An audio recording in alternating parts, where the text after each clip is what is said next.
नमस्कार, हमारे खास कार्यक्रम गुरु को नमन में आपका स्वागत है। आपके साथ मैं हूं जीनत सिद्दीकी। अच्छा शिक्षक वही होता है जिसके भीतर का छात्र कभी नहीं मरता। ये अल्फाज थे डॉक्टर सर्वपल्ली राधाकृष्णन जी के, जिनके जन्म दिवस यानी कि 5 सितंबर को शिक्षक दिवस के रूप में मनाया जाता है। डॉक्टर सर्वपल्ली राधाकृष्णन जी न सिर्फ एक महान शिक्षक थे, बल्कि वो राजनीतिज्ञ एवं दार्शनिक भी थे। वो आजाद भारत के पहले उपराष्ट्रपति और दूसरे राष्ट्रपति भी थे। कहती है कि एक छात्र की जिंदगी में एक शिक्षक का किरदार माँ बाप से भी ज्यादा होता है। एक शिक्षक ही छात्र के भविष्य का निर्माण करता है। लिहाजा आज के अपने इस खास कार्यक्रम में हम आपको प्रदेश के कुछ ऐसे गुरुओं से मिलवाएंगे जिनकी मेहनत कभी सुर्खियों में नहीं रही, लेकिन उनकी मेहनत और लगन ने हजारों छात्रों के भविष्यों को रोशन किया। हम आपको प्रधानमंत्री नरेंद्र मोदी के गुरु के बारे में भी बताएंगे और बताएंगे कि हमारे सियासतदान अपने गुरुओं को किस तरह से नमन करते हैं।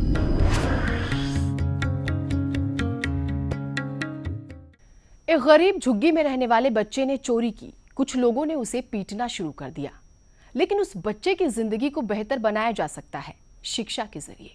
यह ख्याल आया नरेश कुमार को। यूं तो मकसद समाज सेवा ही था, लेकिन गरीब खानाबदोश मजदूरों के बच्चों को पढ़ाना है, उनकी जिंदगी को सुधारना है। यह ख्याल कब हकीकत में तब्दील हो गया, खुद नरेश कुमार को पता नहीं चला। और स्ट्रीट लाइट के नीचे गरीब बच्चों को पढ़ाते पढ़ाते कब 12 साल गुजर गए, ख्याल ही नहीं आया। देखिए रोहतक से हमारी ये खास रिपोर्ट।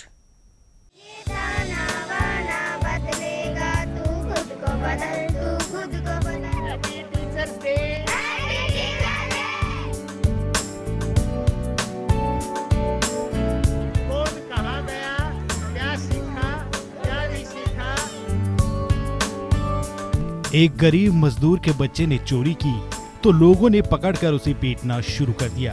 ये बात नरेश कुमार को इतनी तकलीफ दे गई कि उन्होंने गरीब मजदूरों के बच्चों के भविष्य को सुधारने का जिम्मा ले लिया और निकल पड़े एक ऐसे सफर पर जो बिल्कुल भी आसान न था। प्रवासी मजदूरों को शिक्षा के महत्व को समझाना, बच्चों को पढ़ने देने के लिए राजी करना बेहद ही मुश्किल है, क्योंकि गरीबी और पेट की भूख के सामने शिक्षा शायद मजदूरों गरीबों के लिए मायने नहीं रखती। नरेश कुमार किसी स्कूल में शिक्षक नहीं है, न ही उन्हें किसी तरह की कोई सरकारी मदद मिल रही है। उनके पास तो बच्चों को पढ़ाने के लिए जगह तक नहीं। कभी किसी पार्क में बच्चों को पढ़ाते हैं तो कभी किसी सड़क के नीचे जलती रोशनी में। समाज के कुछ असामाजिक तत्व उन्हें परेशान भी करते हैं, लेकिन हौसला तो बुलंद था। पहले फर्स्ट डे 2004 की बात है, तो शुरू में 3 विद्यार्थी आए हमारे पास। हमने सुबह इसको शुरू किया था, लेकिन धीरे धीरे जब ये पता लगा इनके पेरेंट्स के पास, जो कि बड़ी आबादी है यहाँ पर चारों ओर, इनकी प्रवासी मजदूरों की जो खास तौर पे निर्माण कार्यों में लगे हुए हैं, भवन निर्माण का काम करते हैं, तो उनके माँ बाप ने ये बताया कि क्योंकि हमारे पास छोटे बच्चों को ये बड़े बच्चे रखते हैं, इसलिए हम इनको दिन में छोड़ नहीं पाते, इनकी कंस्ट्रक्शन साइट पे इनको ले जाना पड़ता है। फिर इन्होंने ये कहा कि हम शाम को भेज सकते हैं। फिर हमने शाम को स्ट्रीट लाइट के नीचे चौराहे पे ये पढ़ाना शुरू किया। 3 से बढ़ते बढ़ते आज ये 60 विद्यार्थी हैं। जब काफिला बढ़ा तो बच्चों के साथ साथ साथी भी मिले, जिसने नरेश का न सिर्फ साथ दिया बल्कि उन्हें अपने पिता का दर्जा भी दिया। एक दिन मैंने देखा कि कुछ बच्चों का जो मैथ है वो थोड़ा सा वीक था, तो मुझे मैथ में थोड़ा इंटरेस्ट था, इसलिए मैंने सोचा कि मैथ इंडिया की एक पकड़ है, तो मैंने इसलिए सोचा कि बच्चों को मैथ सिखा जाए, क्योंकि इंडिया से जितना मैथ हुआ है वो इंडिया ने ही बनाया, तो इनको कुछ आगे पहुँचाना था। हम उन जैसे बन तो नहीं सकते हैं, लेकिन उनको एक छोटा सा एक सहारा देना होता है ना, जैसे एक पिता को एक बेटा सहारा देता है, जस्ट लाइक मैंने वो छोटा सा वो काम किया है। इन जैसा मैं बन नहीं सकता हूँ। कितने दिन से पढ़ा रहे हो? मुझे 1 साल से ऊपर ही हो गया, और पहले हम और कहीं पढ़ाते थे और उसके बाद यहाँ आ गए थे पार्क में। अपने शिक्षक के बारे में बच्चों का कहना है कि उनके जैसे शिक्षक किसी को नहीं मिले होंगे और ना ही मिल सकते हैं। बता दें कि नरेश के पास बच्चे ही नहीं बल्कि किसी वजह से शिक्षा पूरी ना कर पाई महिलाएं भी आती हैं। हमारे सर बहुत अच्छे हैं, वो यहाँ हमें पढ़ाते हैं। वो इतने दूर से आते हैं पढ़ाने के लिए, इसलिए हमें बहुत अच्छा लगता है। और वो यहाँ किसी को भी नहीं मिले होंगे ऐसे सर जैसे हमें मिले। I love sir. और 8.5 साल मेरे को यहाँ पे भी हो चुके हैं, और स्कूल में जो मुझे क्लियर नहीं समझ में आता है, सर से बात करते हैं, पूछते भी हैं। और ज़्यादातर मैथ में बहुत सा प्रॉब्लम होती है मुझे, तो राहुल भैया यहाँ पे वो समझाते भी हैं। इसी तरह मुझे मान लो और जगह ट्यूशन पे लगवाती हूँ तो पैसे देने पड़ते हैं, वहाँ पे 1000 रुपये भी लगते हैं, पर सब्जेक्ट के लगते हैं वो, तो मेरे पैसे वो बच जाते हैं, वो हमारे घर के मंथली वगैरह जो उसमें काम आ जाते हैं वो पैसे। भगवान ने हमें उन्हें गिफ्ट भेजा है, गॉड गिफ्ट बोलते हैं वो हमारे लिए, वो सर हमारे लिए गॉड गिफ्ट है। आगे थोड़ा मैं पढ़ना चाहती हूँ, अपने बच्चों को थोड़ा बताना चाहती हूँ कि बेटा ये सही है ये गलत है, इसलिए करना चाहती हूँ। नरेश कुमार के समाज सेवा के जज्बे ने उन्हें एक ऐसे गुरु का दर्जा दिया है जिसने गरीब मजदूरों के बच्चों की जिंदगी को संवारने में अमूल्य योगदान दिया है और ईटीवी ऐसे गुरु को नमन करता है। रोहतक से धीरेन्द्र कुमार के साथ ब्यूरो रिपोर्ट, ईटीवी न्यूज।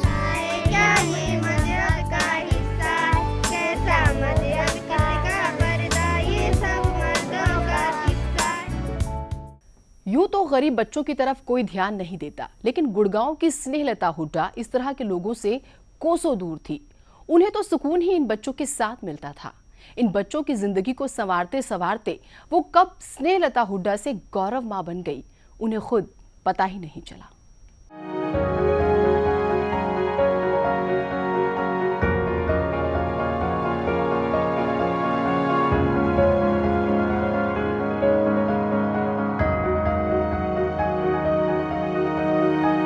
ये है गुड़गांव की स्नेहलता हुड्डा, जिन्हें गौरव मां के नाम से जाना जाता है।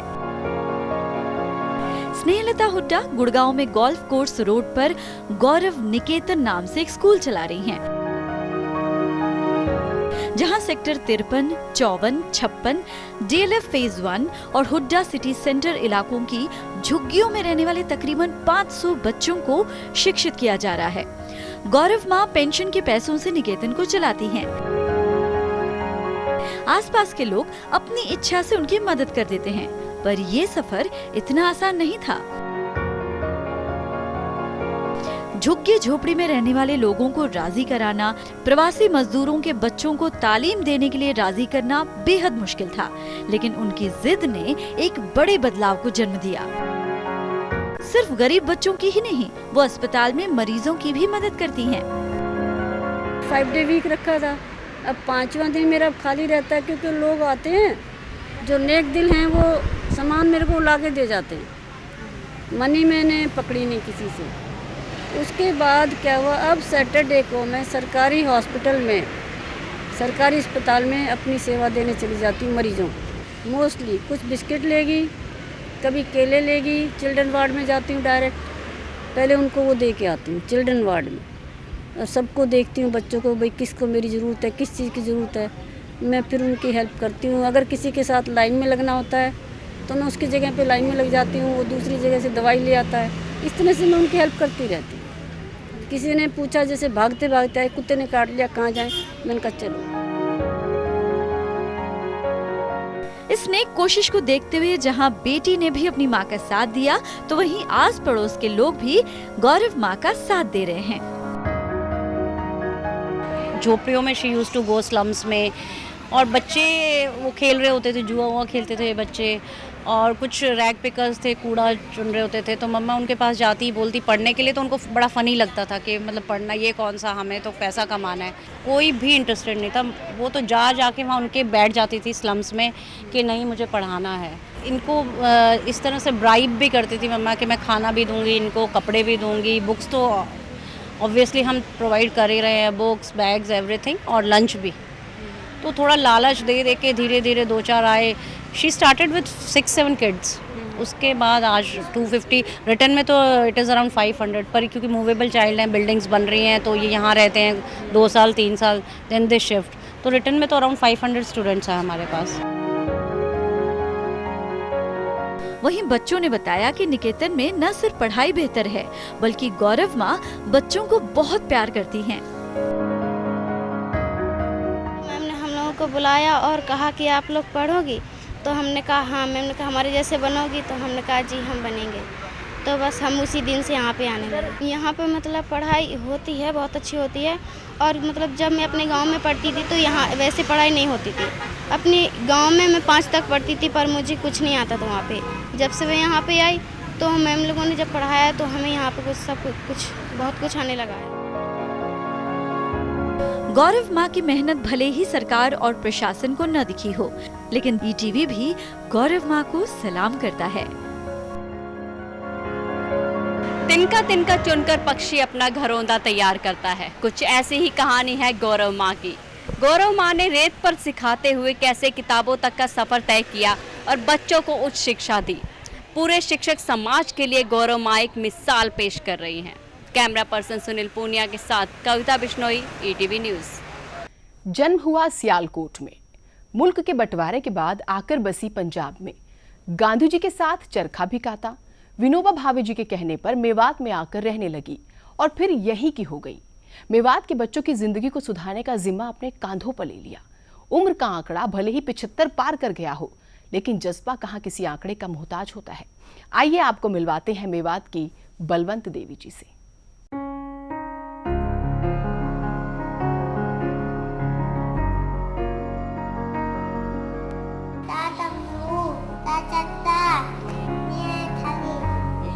पचहत्तर साल की बलवंत देवी मेवात के आर्य समाज मंदिर के आंगन में इलाके के गरीब बच्चों को शिक्षा देती है और ये सिलसिला सालों से चला आ रहा है। पेंशन के पैसों से न सिर्फ अपना गुजारा चला रही है, बल्कि गरीब बच्चों को शिक्षा भी देती है और उनका आज भी यही ख्याल है कि जब तक सांस है लोगों की भलाई करते रहना है। हमारा जो अपने हम 75 साल के 74 के हो गए, चलो अब हम यहाँ रहते हैं। जो बुढ़ापे की पेंशन मिलती है। कुछ हम ये छोटे छोटे बच्चों को पढ़ाते हैं, उनसे हमें जो पैसा थोड़ा बहुत मिलता है हम उससे अपना गुजारा करते हैं। जितनी देर तक हम जिंदा रहें भाई हमारे पास थोड़ी बहुत ही दुनिया की सेवा ही होती रहे। ये शरीर जो है किसी के काम आ जाए तो अच्छा है, बाकी और कुछ नहीं होता।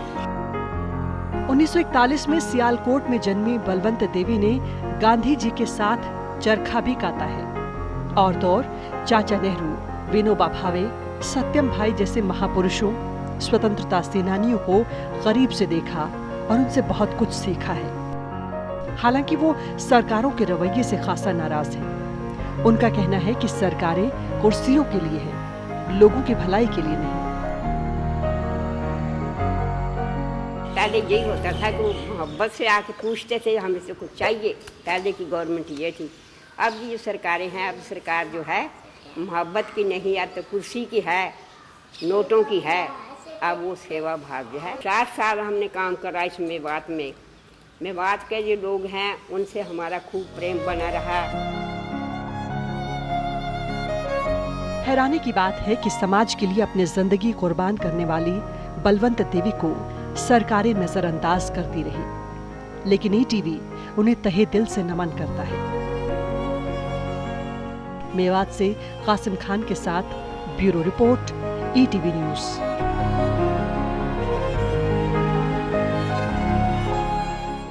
समाज सेवा करना, बच्चों को शिक्षित करना कभी आसान नहीं रहा। समाज में कुछ लोग जहां अच्छे काम करते हैं तो कुछ लोग ऐसे भी होते हैं जिनका काम ताने मारना, फप्तियां कसना ही होता है। लेकिन कुछ लोगों की तो अपनी दुनिया है और अपनी धुन में रहते रहते वो जो करिश्मा करते हैं उसकी तो बस मिसालें दी जाती हैं। देखिए यमुनानगर और सोनीपत से हमारी ये खास रिपोर्ट।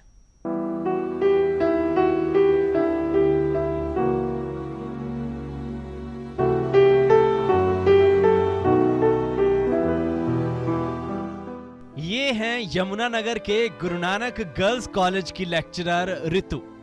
रितु वैसे तो हैंडीकैप है, सीढ़ियां नहीं चढ़ पाती, लेकिन अपने इरादों और नेक कोशिशों से रितु जी ने बहुत से दिव्यांग बच्चों की जिंदगी को संवारा है और उन्हें शिखर पर पहुंचाया है। मेरे अंदर ये कीड़ा काम करने का तो था, लेकिन ये नहीं था कि भाई हैंडीकैप्स के लिए ही करना है। तो कोई एक प्रोफेसर है अम्बाला में, वो कहते हैं madam you can be a role model of such people.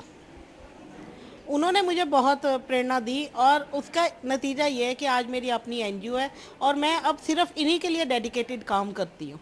इनकी जॉब्स के लिए हेल्प करनी कि कहाँ जॉब कर सकते हैं, वोकेशनल ट्रेनिंग्स देनी इन लोगों के लिए, स्कूल्स में एजुकेशन देनी, अगर स्कूल में या कॉलेज में हैं तो उनके लिए अडेप्टेबिलिटी बनानी। तो ये सारे काम गाइडेंस उन्हें देनी कि कैरियर कैसे बनाना है, इनके ऊपर मेन मुद्दा रहता है। उन्हीं की शरण में तालीम ले रही बबीता की जिंदगी को किस तरह से रितु ने संवारा, आप खुद बबीता की जुबानी ही सुनिए। एक्चुअली मैम का बहुत बड़ा रोल है। सबसे पहले तो जब मैं यहाँ पे कॉलेज में आई तो मुझे एडमिशन दिया गया। जो मेन प्रॉब्लम लाइफ के लिए होती है कि उन्हें कहीं पे एडमिशन देने में काफ़ी प्रॉब्लम आती है, लोग अवेयर नहीं है। बट मेरे जो रितु मैम हैं अभी मेरे साथ हैं, तो उन्होंने मुझे स्पेशली कंप्यूटर प्रोवाइड करवाया, जिससे कि मैं अपनी स्टडी है वो काफ़ी जो मेरा है काफ़ी इजी हो जाए मेरे लिए करना।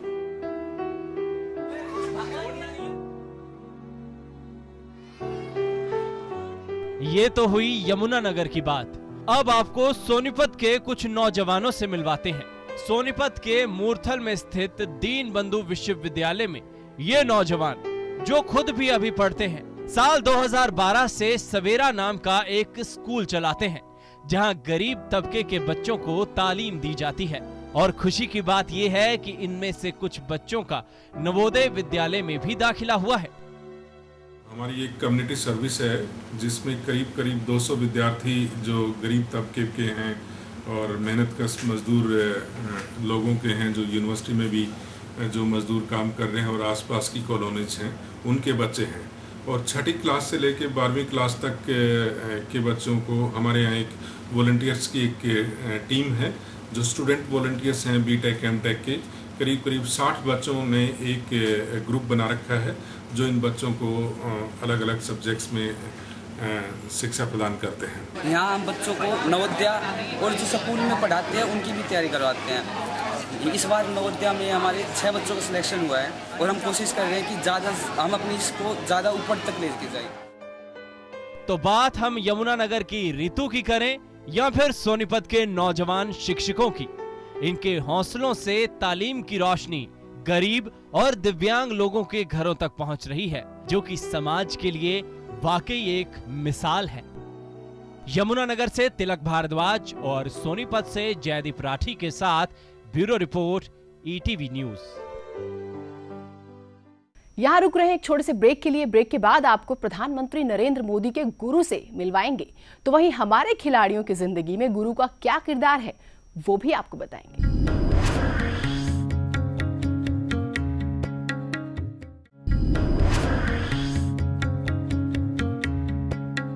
ब्रेक के बाद स्वागत है आप सभी का। प्रधानमंत्री नरेंद्र मोदी के मुताबिक शिक्षकों की वजह से हमारी जिंदगी में क्या बदलाव हुए, हमें ये सबको बताना चाहिए।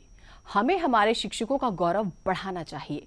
और क्या कुछ राय रखते हैं हमारे सियासतदान अपने गुरुओं के बारे में, आपको बताते हैं।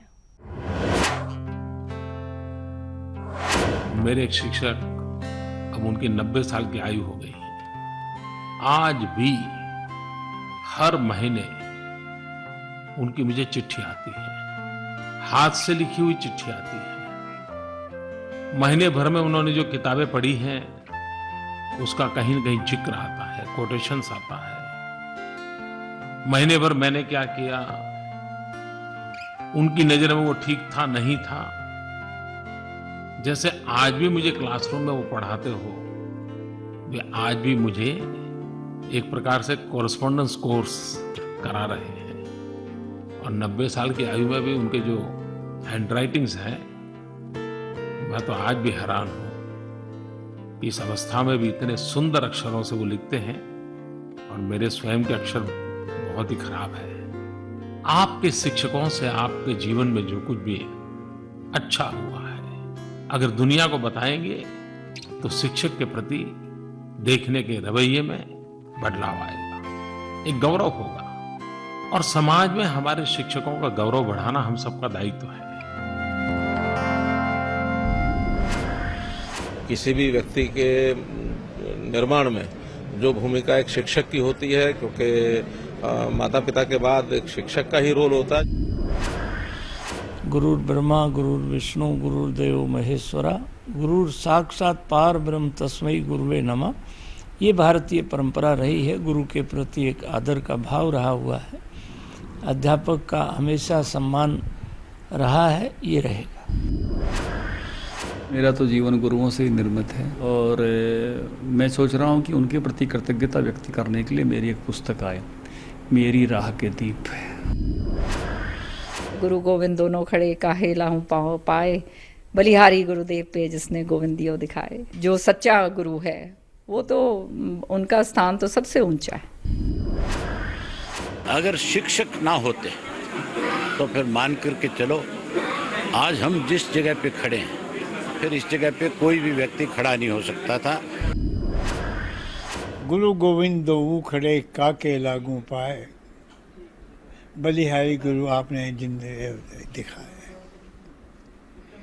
इससे बड़ा सम्मान हो नहीं सकता। इस बार रियो में देश का नाम रोशन करने वाली साक्षी, सिंधु और दीपा रही हो या फिर अन्य खिलाड़ी, इन सब के पीछे इन गुरुओं की तपस्या रही है जिसे नजरअंदाज नहीं किया जा सकता। आइए आपको खिलाड़ियों की जुबानी ही सुनवाते हैं कि आखिर कैसे उनके गुरुओं ने उनकी जिंदगी को संवारा है।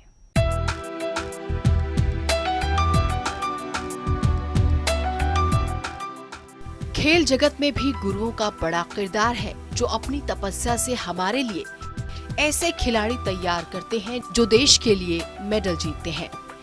इस बार 6 गुरुओं को गुरु द्रोणाचार्य सम्मान से सम्मानित किया गया। इनमें दीपा कर्माकर के गुरु विश्वेश्वर नंदी, विराट कोहली के कोच राजकुमार शर्मा, एथलेटिक्स से नागपुरी रमेश,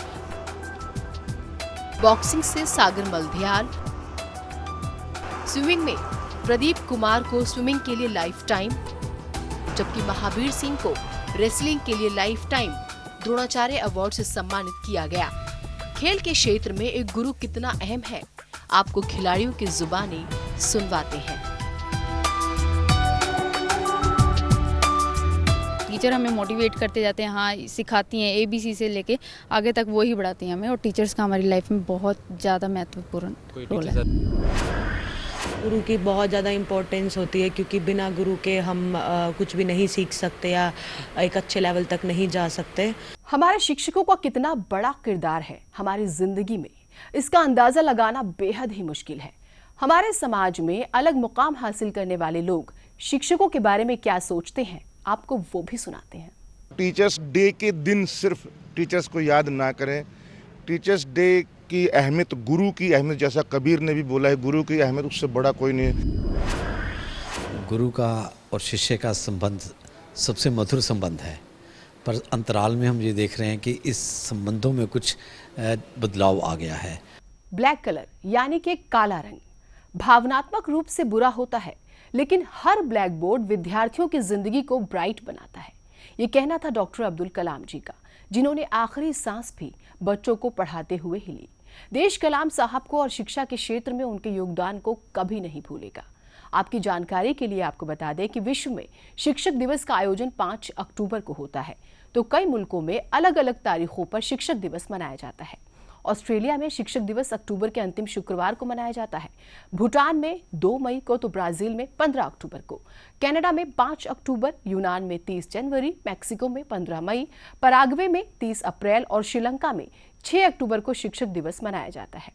यानी कि एक बात तो स्पष्ट है कि शिक्षक को तो पूरी दुनिया ही नमन करती है। और इसी के साथ हमारे खास कार्यक्रम में इतना ही, लेकिन जाते जाते आपको छोड़ जाते हैं प्रसन्न वदन चतुर्वेदी जी की शिक्षकों के महत्व पर लिखी इस कविता के साथ, जो ये बताती है कि अच्छे शिक्षक गण किस तरह से एक बेहतर, मजबूत और सुरक्षित स्वच्छ समाज का निर्माण कर सकते हैं। इसी के साथ दीजिए इजाजत, नमस्कार। हमने जो भी सीखा अपने गुरुओं से ही सीखा है। ज्ञान गुरु का अंधकार में जैसे सूर्य सरीखा है।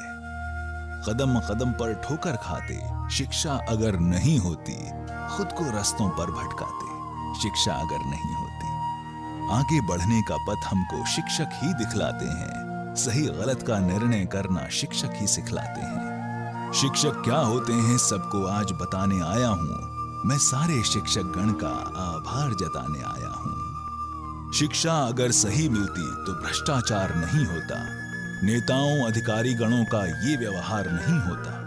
भ्रूण के अंदर कोई कन्या मारी कभी नहीं जाती। जलती हालत में मुर्दा घर नारी कभी नहीं जाती। आतंकी नहीं होते ये दंगे कभी नहीं होते। लोकतंत्र के खंबे यूं बेढंगे कभी नहीं होते। लूट मार हत्या बेईमानी चारों ओर नहीं होती। भारत मां चुपके चुपके ऐसे कभी नहीं रोती। देश समस्याग्रस्त अगर है, इसका हल भी शिक्षा है। शिक्षण एक चुनौती है, अब शिक्षण एक परीक्षा है। शिक्षक ही है राष्ट्र विधाता, ये समझाने आया हूँ। मैं सारे शिक्षक गण का आभार जताने आया हूँ। मैं सारे शिक्षक गण का आभार जताने आया हूँ।